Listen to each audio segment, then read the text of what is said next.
So hello everyone. ఈరోజు మనమైతే కొండపుచ్చప reservoir dam దగ్గరికి వెళ్దాం అనుకున్నాము. సో ఈరోజు మనం బాటా షోరూమ్ తిరుమలగిరి దగ్గర నుంచి స్టార్ట్ అయ్యాము. సో అరౌండ్ 6 మెంబర్స్ ఉన్నాం మేము. అండ్ ఇది మన ఫస్ట్ టైం అనమాట ఇక్కడికి వెళ్ళడం. So most of the videos చూశాను, ప్లేస్ అయితే బాగా అనిపించింది. సో అలానే ఈ మధ్య మనం బ్రేక్ఫాస్ట్ రైడ్స్ కూడా వెళ్ళలేదు కాబట్టి ఒక చిన్న షార్ట్ రైడ్కి వెళ్దాం అనుకొని ప్లాన్ చేసాము.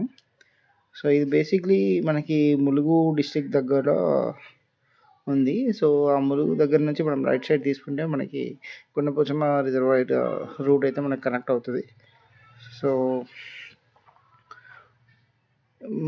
దాంతోపాటు మేము food court S4 food court అని చెప్పేసి మేము అనుకున్నాము. అది నియర్ బై సిద్దిపేట ఉంటుంది.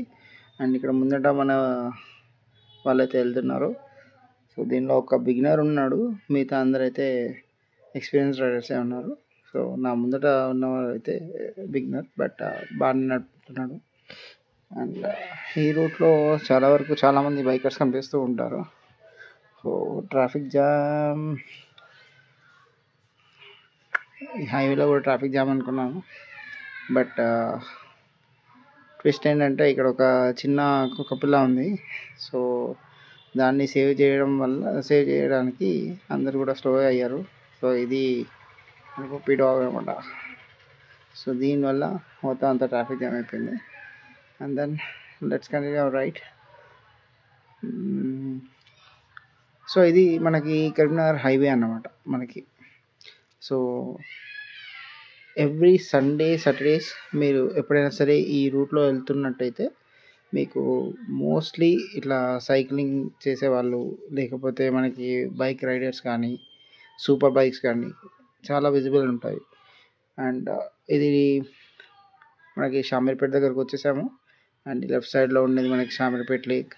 అండ్ ఇక్కడ ఒక టెంపుల్ ఉంటుంది, ఫేమస్ టెంపుల్. సో మ్యాక్సిమం ఇక్కడ పిక్నిక్ స్పాట్ లాగా చాలామంది వస్తూ ఉంటారు. అండ్ ఇక్కడే ఫుడ్ వండుకొని తినేసి వెళ్తారు. అండ్ ఈవినింగ్ అయితే లేక్ దగ్గర అయితే చాలా బాగా ఉంటుంది. అండ్ సన్సెట్ టైంలో అయితే ఇంకా బాగా అనిపిస్తుంది.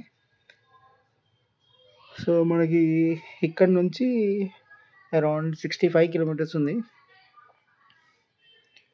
సో టోటల్లీ ఒక 1 hour జర్నీ అనుకోవచ్చు. And let's continue our ride. ఎందుకంటే మొత్తం కూడా ఇలానే స్ట్రైట్ హైవే కాబట్టి అంతగా చెప్పేది ఏముండదు ఇక్కడ. సో వ్యూ అయితే చూడండి.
సో ఈ ములుగు విలేజ్ అయితే ఎంటర్ అయ్యాము. సో ఇక్కడ నుంచి మనకి అరౌండ్ 5 to 6 కిలోమీటర్స్ డిస్టెన్స్ అయితే ఉంటుంది డ్యామ్ వ్యూ పాయింట్ చూడడానికి. అండ్ ఇక్కడ మనకి చుట్టుపక్కల చూస్తూ ఉంటే మనకి ఫ్రెష్ విలేజెస్,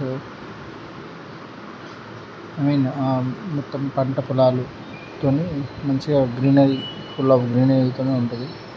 అండ్ ఇక్కడ మనకి ఇఫ్ ఇన్ కేస్ ఎవరైనా ఫ్యామిలీతో వస్తే మంచిగా చెట్టు కింద కూర్చొని మంచిగా ఎంజాయ్ చేయొచ్చు ఫుడ్ ఏమన్నా ఇంట్లో నుంచి తెచ్చుకున్నప్పుడు అయితే. అండ్ నాకు తెలిసినంత వరకు అయితే ఇప్పుడైతే వాటర్ అంతగా లేవు అనేది నేను టాక్ అయితే విన్నాను. బట్ చూడాలి, మనం ఒకసారి అక్కడికి వెళ్ళిన తర్వాత చూసి దాని తర్వాత అక్కడ నుంచి ఫుడ్ కోర్ట్కి అయితే మనం ప్రొసీడ్ అయిపోదాం.